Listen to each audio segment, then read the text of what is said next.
Which teams are going to join Monaco as champions of the inaugural Super Leagues?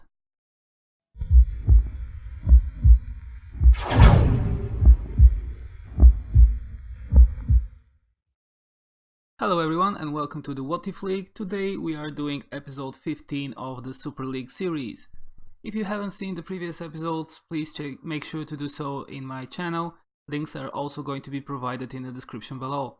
Especially important is to see episode 1, where I explain the concept of the Super Leagues, how those competitions have been set up, which teams are participating, and what are the rules of the experiment. In this episode we're going to follow the period between the 8th of April and the 29th of April and how things have developed in these 3 weeks.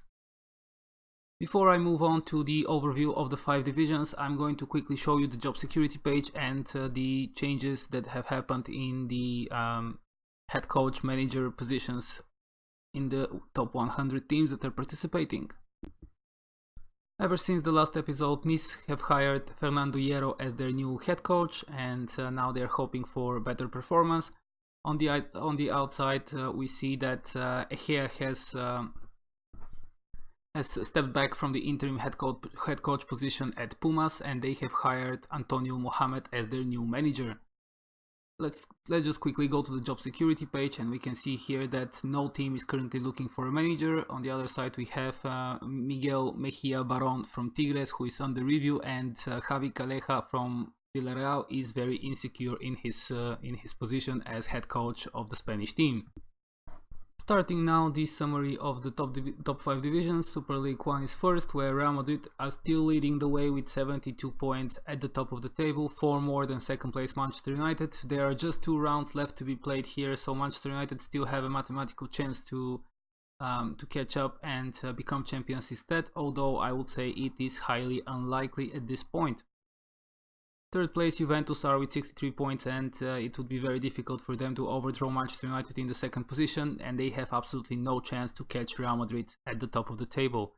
On the other hand, we see that in the bottom we find Sevilla, Benfica and Roma. So looking at the points that could be accumulated, all three teams can save themselves in the end if they win the 2 fixtures that they have left. Even Roma, if they win, they would accumulate 37 points, which in some situations would still keep them in the relegation zone, of course, but it might and most probably will keep them safe for next season. In Super League 2 we already have our first champion. Monaco have been crowned champions here. They have accumulated 73 points, which is 8 more than second place Valencia, and since there are only 2 rounds left to be played, they are already champions here of the second highest division in the Super Leagues. So congratulations to the Monegasques, they are the first champions here of the inaugural Super League competitions. It has been a real roller coaster here in this division. A lot of teams have taken the lead through the season, and Monaco did not start very well, so indeed a very good performance in the end of the season from the French giants. On the other side we see that Grêmio, Corinthians and Ajax are in the relegation zone, with all 3 teams that have 2 more games to play. They all can survive if they win their games. We can see that Ajax have 33 points, the same as Corinthians, and 17th place CSK Moscow have 37, which means that they're only 4 points apart, and if they win their remaining games they might still keep themselves in the Super League 2 division. Dropping down to Super League 3, where Hoffenheim are still leading with 71 points, 3 more than second place Borussia Mönchengladbach and 4 more than Leverkusen in third place with 67. There are again 2 rounds to be played in this division as well, which means that the title can go in any of those 3 teams, and it will be very interesting to see how things develop. My bet, of course, is on Hoffenheim, since they only have to record a win and that would be sufficient for them. They have not the best goal difference, but I think it would be enough to give them the title of Super League 3. In the bottom of this table we find Feyenoord, Chivas and Cruz Azul. Unfortunately for Cruz Azul, they have already been relegated. They have absolutely no chance to survive this and would compete next season in Super League 4. On the other hand, Chivas and Feyenoord still have a chance to save themselves, and it will be interesting to see how they perform in the remaining 2 fixtures. Super League 4 has a very interesting battle. At the top, 4 teams can be crowned champions. Southampton and Tigres are tied at the top with 68 points each, with Southampton with the superior goal difference and currently residing in first position. In third place we find Real Betis with 67 points, just a point behind the leaders, and they still have a very good chance of winning this competition. Spartak Moscow are in fourth position with 65 points, 3 points behind the leaders, and are also very well placed to make a late surge for the title. So let's see how things evolve in the next 2 rounds and who is the champion of the 4th division of the Super Leagues. In the meantime, in the bottom of the table, Red Bull Salzburg, Anderlecht and Pumas are currently in the relegation zone.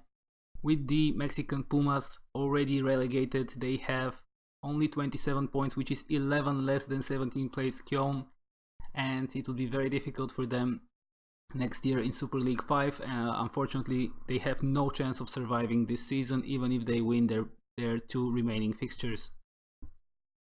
In the lowest division, Super League 5, West Ham are the current leaders with 68 points, 2 more than Sampdoria in second place with 66, and 6 more than Malaga in third place with 62. Malaga do have a mathematical chance of becoming champions, although I would say it's highly unlikely, considering that they have 22 goals worse goal difference, and even if they win their 2 remaining fixtures, Sampdoria, let's say, and West Ham both lose their fixtures, they will still have to score an astronomical amount of goals in order to qualify for the first position.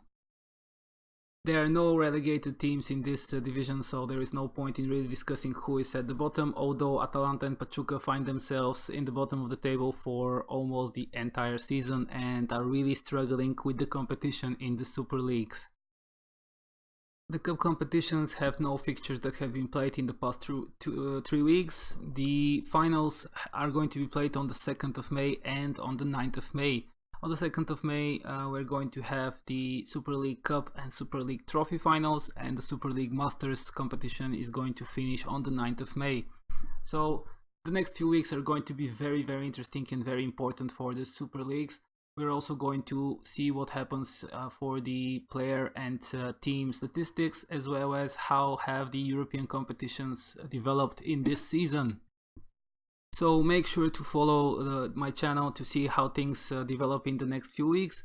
And with that, I think that is it for this video, guys. If you haven't seen the previous episodes of the Super Leagues, please make sure to do so in my channel, or also check the description below. Links will be provided there. Don't forget to like the video and subscribe if you haven't already. That way you're going to receive notifications for when I upload new videos. In the meantime, you can also check out my social media. Links will be listed in the description below. Let me know what you guys think about the Super Leagues and this episode, how things are developing in the 5 divisions that we are following. It would be my pleasure to show you some details about how things have progressed in a certain team, or if you want to drill down in a specific aspect of the competitions. I would love to hear more from you in the comments. Once again, thank you for watching. Until the next time, bye.